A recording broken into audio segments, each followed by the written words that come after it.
what relationship either of you had with either the pre-existing film or indeed the book that became the pre-existing film. You've read the book, I've seen the film.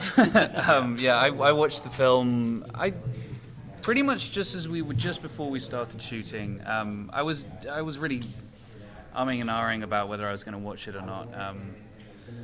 But I decided to watch it, and just kind of, it helps to just have a look and take what you want from it, and don't take what you don't want. And it's a thing where it's a film from '79. Cinema was very different back then.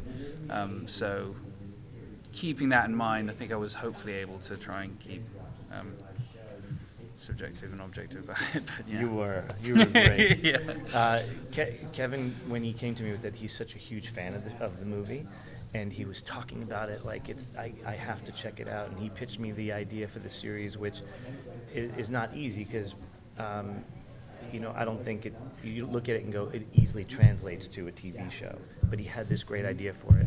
I decided to read the book and not watch the movie because I had to execute. And I was actually afraid of, it's one of those things where you see something and then you just subconsciously kind of copy it. And I wanted to honor it without taking from it, I guess. But I did watch the trailer, and I got a good sort of sense of the tone. And then as I started talking to people about it, everyone talked about Malcolm McDowell and how great he is in it.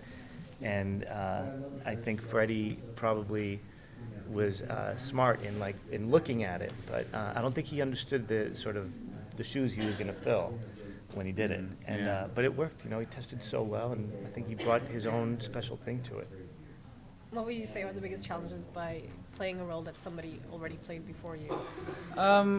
Trying not to copy or to not get fazed by it. I think at the end of the day, you kind of just try and look at the 50 odd pages that have been put in front of you and try and tell what you think is the truth. So you just kind of look at if goals and motivations look correct on the page, you just go for those, and then you'll have your captain to try and steer you in direction of comedy or drama or. I think he looked at the movie and said Malcolm McDowell is really big in it.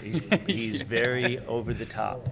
Because every single take started with bigger, just a quiet version, and I was like, Freddie, come on. It was bigger.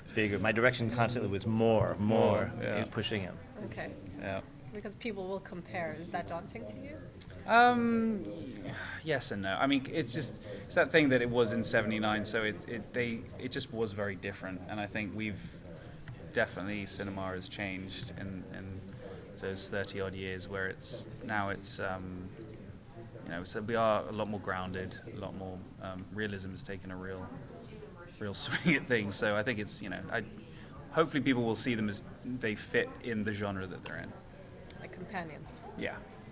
Are you a fan of H.G. Wells? How did you go about playing a real historical figure? I wasn't at the time. I knew of him. I hadn't read his stuff. I've now been reading his stuff and love it. And I especially love reading his stuff and knowing I can read certain bits and chapters where I'm going, oh, that could really serve well as a good inspiration as to why he had that certain conversations with Jack the Ripper, and you can just all these ideas. You can go, oh, that's brilliant. We can really play with that, and it's great information to have just in the back for whenever trying to make sense of stuff. What can you tell us about Wells' relationship with Jack the Ripper and how it will evolve over the season? Oh, I can. Well, I mean, it starts off with them being best friends, and that's it until H.G. Wells realizes that he is Jack the Ripper. They're both very intelligent. They're both academics. They love to challenge each other. They respect each other. And then, of course, that little tidbit of information changes things. And so I think they have this constant battle where there's John Stevenson, who's very capitalism, dog eat dog world, each man for himself.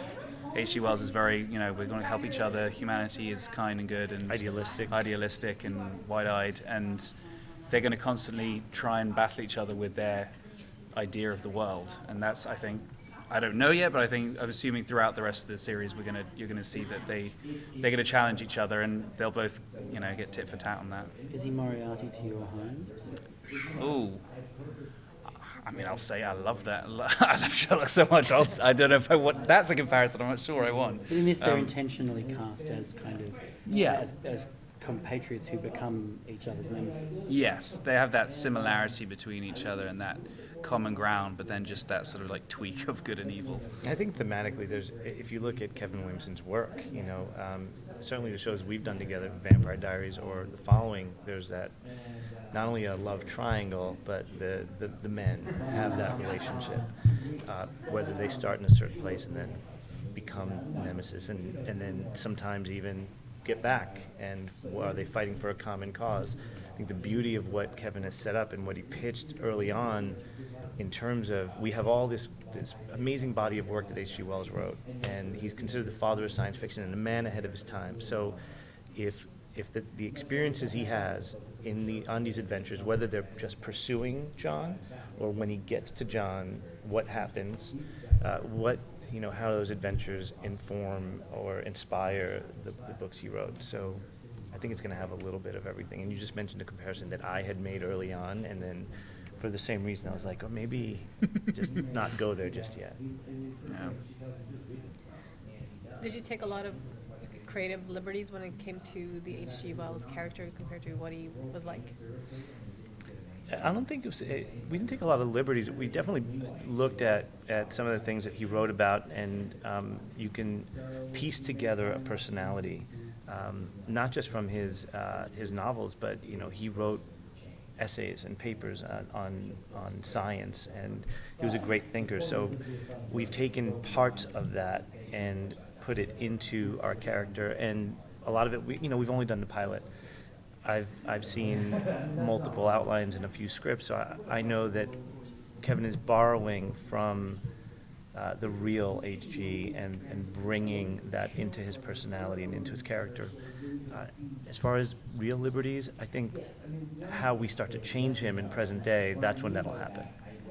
There's been kind of a long-standing trend of books being like YA books being adapted into films, Harry Potter and things like that. And now you kind of have an opportunity to inspire kids who are reading, teenagers to read books that they may not have associated with or even thought to read. So I was just wanting to get your guys' thoughts on how you feel about possibly influencing a new generation of kids and younger people to read even older books. I think it's a great point, because I was always a fan of, I'm a fan of science fiction, and I had read not all of, I like 4 or 5 of his novels. When Kevin pitched me the idea and told me the sort of premise, that's exactly what came to mind. I said, what a great way to introduce people to the island of Dr. Moreau.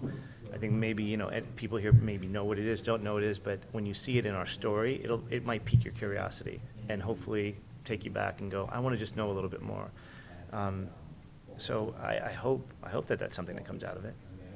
Yeah, I just now reading the books, the idea that younger generations could be influenced to read it is very cool. I know that it is slightly older English. It's not an easy page turner like a Harry Potter or a Twilight. But if younger generations could get into it, then it's such good stories. They're really enjoyable, and just I've loved it. So if it can do that, then that'd be amazing. Can you elaborate on more underlying themes you might want to address during the season of the show? Or Yeah, you talk a little bit about his ideology in the utopia. Yeah, I mean that's to me. There's that difference between the two, and HG is so obsessed with utopia, and that science and technology will advance us to a peaceful time. And there's that responsibility in science. It kind of reminds me of that sort of Galileo being persecuted by the church. Like when you discover something new, there's a responsibility with that and how that can affect the human race, and it could be for good or for worse. And so there's that battle that he's going to be, I think, really pushing for the human race will eventually find its way. John Stevenson is saying, no, we're all animals. We're all going to kill each other. It's dog eat dog. And I think it's incredibly relevant to today, because Yeah. all the things that he says at the beginning of the pilot, I don't think anyone here has seen it, right? The pilot. he gives a whole speech about, Wells gives a speech about how in the future, through technology, and this is something he really believed in, we didn't make this up, he thought that technology would bring people together, right? And it has, right? You can talk on cell phones and communicate in ways that you couldn't do 10 years ago. And that communication, that ability to bring people together would make for a utopian society. So when he gets here and he turns on the news and he sees that people are killing each other, walking into classrooms and shooting each other, or he's profoundly disappointed, and it's done nothing to advance the human race. Where John Stevenson is already in that space. He believes people are animals. So thematically, we'll play with that in series. Sounds very interesting. Yeah. It's fun stuff to deal with. Yeah. That's that kind of thing. Having read now, I know Dr. Moreau, just that idea of these animals that are being forced to be humans and put in there certain ways, and if you teach them enough, they will start to be humans, but when nighttime comes, they start becoming more animalistic, and if they don't get trained, they will eventually revert back to their animal ways, and it's that. So as soon as I'm reading that, I'm just thinking of his, that battle that those Right, arguments he's and having. what is it in present day that inspired him to think that? Yeah, and then just thinking that we're telling that story, that maybe it was a lot of discussions with Jack the Ripper. Your pilot was screened on preview night. Are you tempted in any of those scenarios to stand at the back of a screening and try to take a read? We are screening tonight for the first time. Oh, okay. I thought you were screening on Wednesday night. No, we're screening Oh, tonight okay. for the first time, and I will be there because I haven't seen it with an audience. I sat through the test screening, but we're in a room looking at a monitor with a bunch of numbers on it. And as people turn the dial, and we can see what they react to and don't react to, but you can't feel the reactions because I'm not there with them. I'm really excited about that because you do sort of see what plays, what doesn't play, but I like that experience of it. Given that Friends spectacularly failed its test screening, are you concerned that Warner Brothers hasn't learnt their lesson in 20 years? That test audiences aren't always a great... Oh, absolutely. I use that. I mean, Friends is infamous. The Friends Look, document I am prepared is with an a infamous speech. document. Yeah. I'm prepared with a speech every time I go into a test screening where if we test poorly, I'm like, come on, look at Friends. It's a then- disastrous and test. it- That document disastrous. is lethal. And then when we test well, I'm just like, I told you. It's a win-win. Yeah, exactly. I'm not going to lose. No way. What do you want the audience to do tonight? What do you want to hear? Honestly, it's a different tone than what Kevin and I have done together because it does have some levity and it does have, I don't want to say comedy, but I knew when I was shooting it and directing it, I wanted more. I wanted him to be bigger. I wanted moments to play, not an out loud laugh, but for you to enjoy it. He calls it a romp. And I think that's a good way to put it. So I would love to feel that. I would love for audiences to kind of enjoy it for that because it has a twists and turns, which I think will keep bringing you back. But more than that, it was like, that was fun. And that's it. So I hope that we get that. Freddie, how did you, he keep saying, he kept telling you to go bigger, how did you do that? Just by trusting. You have to trust in your captain, and just if you go bigger, you know that as long as you go bigger with keeping truth, then you're fine. As long as you start feeling yourself doing a huge gesture or something that doesn't feel that it's grounded in a certain way or it doesn't come from somewhere of truth, that's when you know you're hamming it up or something. But as long as you can kind of find truth in what you're doing, then you just got to go for And that's it. a tough note, by the way, for an actor to take, because it's easy for me to say go bigger, but what does it mean?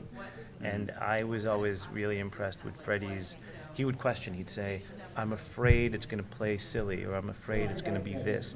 And then we'd have a conversation, and to his credit, and this is what I respect in the actors I've worked with who know the craft, is they do trust. But they don't just blindly do what I'm telling them. They go, okay, I'm going to go bigger. How do I go bigger and still make it my thing? And Freddie did that, like the little thing, the stupid little mannerisms that he did that I watched, and he didn't really change his performance that much, but he did something with his hands, and it made it funny. And I was like, there it is, that's it. And he was like, are you sure? And I'm like, yeah, it didn't need to really go necessarily, he didn't have to get huge, but it was something.